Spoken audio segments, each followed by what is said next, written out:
समाज में रहने वाले ठर्रा नहीं पीते, ब्लैक लेबल पीते हैं। फिर मैं तुम्हें समझाऊंगा, ये सोसाइटी, ये समाज है क्या भला।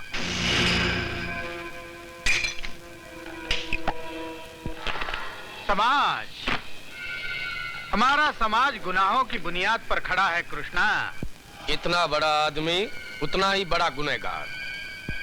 ये बड़े बड़े बंगलों में रहने वाले, विदेशी गाड़ियों में घूमने वाले, शराफत का चोला पहनकर धर्मात्मा की तरह रहते हैं, और उनकी इस इज्जत के पीछे उनके गुनाहों का कंकाल छिपा है, जो कभी सामने नहीं आने देते। मुझे मेरे दोस्त को आपके इसी समाज में बाइज्जत जगह दिलवानी है। इसके लिए मुझे क्या करना होगा? गुनाह। हाँ, तुम्हारे दोस्त को समाज का ठेकेदार हम बनाएंगे, लेकिन कान उल्टी तरह से पकड़कर। इस बारे में मेरे दोस्त को कुछ भी पता चल गया, वो कैसे इतना बड़ा आदमी बन गया, इस बात का तो तुम्हें भी पता नहीं चलेगा। काम बोलो।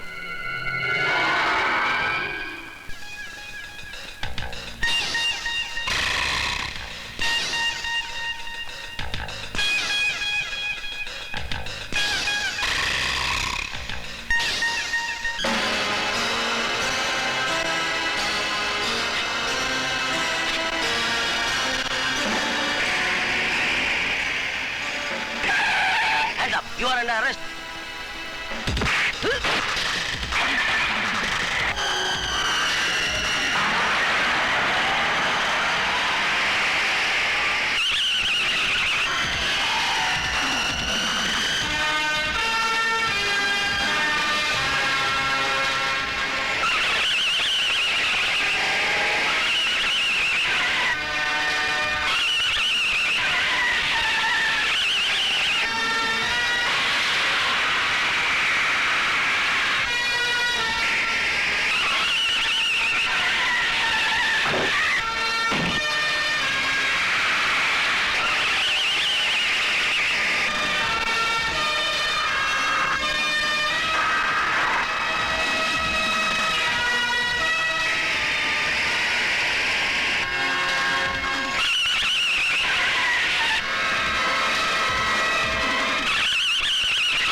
तुम हीरा हो हीरा और हम जौहरी।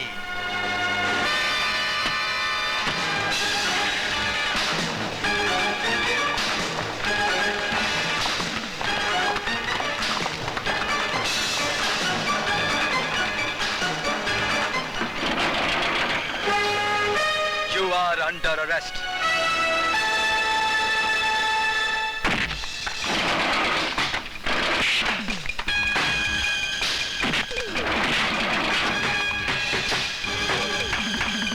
मेरे पीछे पीछे आओ।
आगे बढ़ाओ। किस खुशी में? सारी खुशियां गम में बदल दूंगा जब पुलिस स्टेशन ले जाऊंगा। कल रात तुम कहां थे? आजकल मेरी याददाश्त थोड़ी कमजोर हो गई है कमिश्नर। कल रात, अरे राधा, अरे कल रात मैं किधर था? मेरी गोद में। पर तुम ये सब क्यों पूछ रहे हो जाना? अब तुम्हारे हाथ का दर्द कैसा है? कल रात बिस्तर से गिर गए थे ना, तो मैंने इसे हल्दी लगा दी थी। हाथ दिखा। क्यों? क्योंकि मैं कह रहा हूं इसलिए। अच्छा अच्छा अच्छा, अब ये देखना चाहते हैं कि मेरा जिस्म फौलाद का है कि नहीं। जिस्म कितना भी फौलाद का हो कृष्णा, गोली अपना निशान छोड़ जाती है। चलो चलो हाथ दिखाओ, चलो।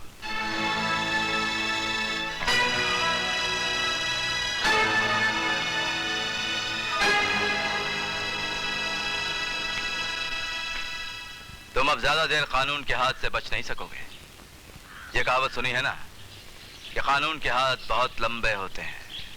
ये कहावत बहुत पुरानी हो गई कमिश्नर। आजकल आप अखबार नहीं पढ़ते हो? सुना है चोरों के पैर आजकल ज्यादा दौड़ते हैं पुलिस वालों के मुकाबले। देखो ना कृष्णा, तुम्हारी बड़बड़ में मेरा कितना खून बह गया। पहले ही पैर में चोट लगी थी, फिर कैंची भी वहीं गिर गई।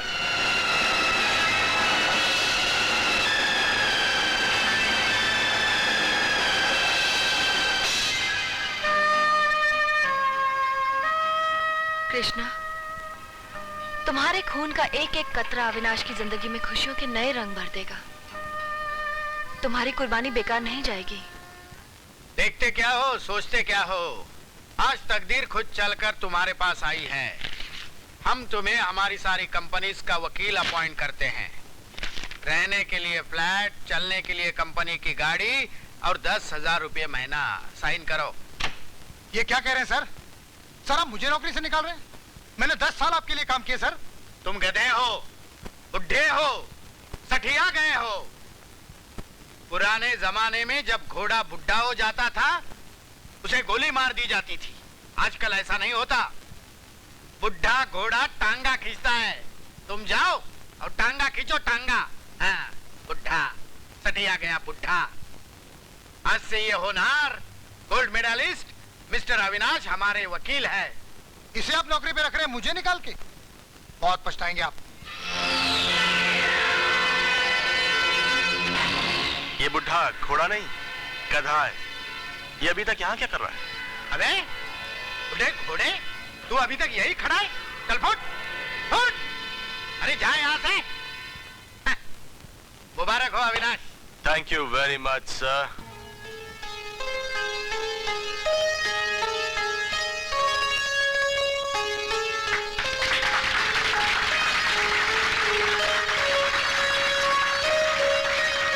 लेडीज एंड जेंटलमैन, आज जो मैं अपनी बेटी को खूबसूरत तोहफा देने जा रहा हूं, उसके बारे में सिवाय मेरे और कोई नहीं जानता। वो पसंद मेरी बेटी की है, लेकिन फैसला मेरा है। आज मैं अपनी बेटी को उसका जीवन साथी और सिन्हा खानदान का होने वाला दामाद तोहफे के रूप में दे रहा हूं। और ये खूबसूरत नौजवान किसी तारुफ का मोहताज नहीं है। इसका नाम है अविनाश। मैं आज अविनाश और अपनी बेटी सुनीता की सगाई का ऐलान करता हूं। Please give them a big hand.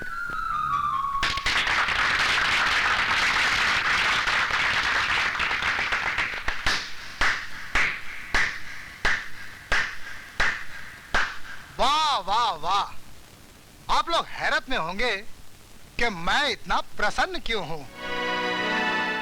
क्योंकि आपकी बेटी के लिए जिस लड़के का प्रस्ताव मैंने रखा था उसका बाप शराबी जरूर था, लेकिन लड़का खानदानी। मगर आज आपके पति की दरियादिली देखकर मैं ताली बजा रहा हूं। और जब जब आपको देखूंगा मैं ताली बजाता रहूंगा। आप कहना क्या चाहते हैं? यही कि जिस लड़के से आपकी बेटी की सगाई होने जा रही है, कौन है ये लड़का? कौन है इसके माँ बाप? अरे किस खानदान का चश्मो चिराग है ये? इसकी रगों में किसका खून बह रहा है? अपनी जबान को लगाम दे, नहीं तो ऐसा थप्पड़ मारूंगा कि आने वाली 7 पुश्तों तक तेरे खानदान में तेरी औलादें गूंगी पैदा होंगी। क्या मैं जान सकती हूँ कि इस मामले में दखल देने वाले आप कौन हैं? जिस महान आदमी ने इसे अपने घर में शरण दी, पनाह दी, इसने उसी का उसके रिश्तेदार का खून किया, खून कत्ल किया है इसने।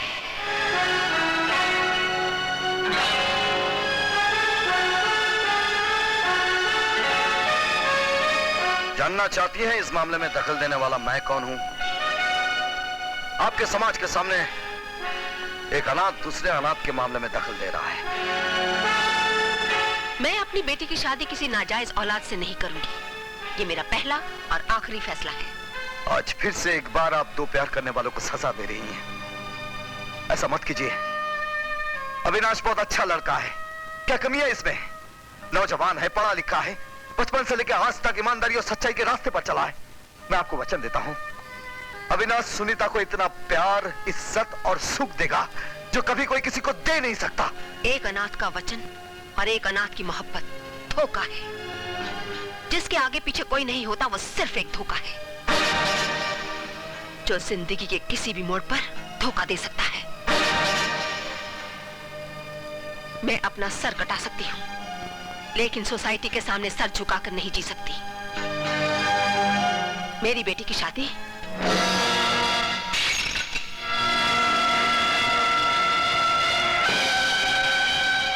वाह वाह इंदिरा सिन्हा जी, वाह।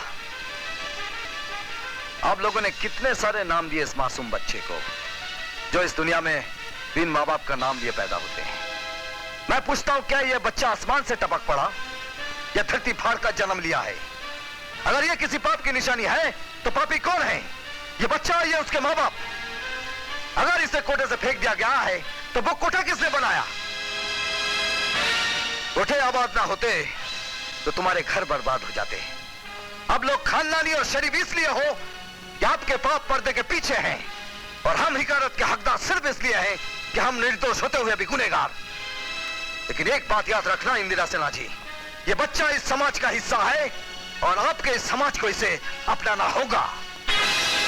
तो तुम भी आज एक बात अच्छी तरह सुन लो कि मैं इंदिरा सिन्हा मरते मर जाऊंगी, पर आने वाले 100 जन्मों तक अपनी बेटी की शादी किसी लावारिस से नहीं करूंगी। इस जन्म में तुम्हारी बेटी की शादी होगी और एक लावारिस के साथ ही होगी, और उसका नाम है अविनाश। तुम्हारी खानदानी रस्में कस्में टूट सकती है मैडम, लेकिन इस हरामी का वचन कभी नहीं टूटेगा।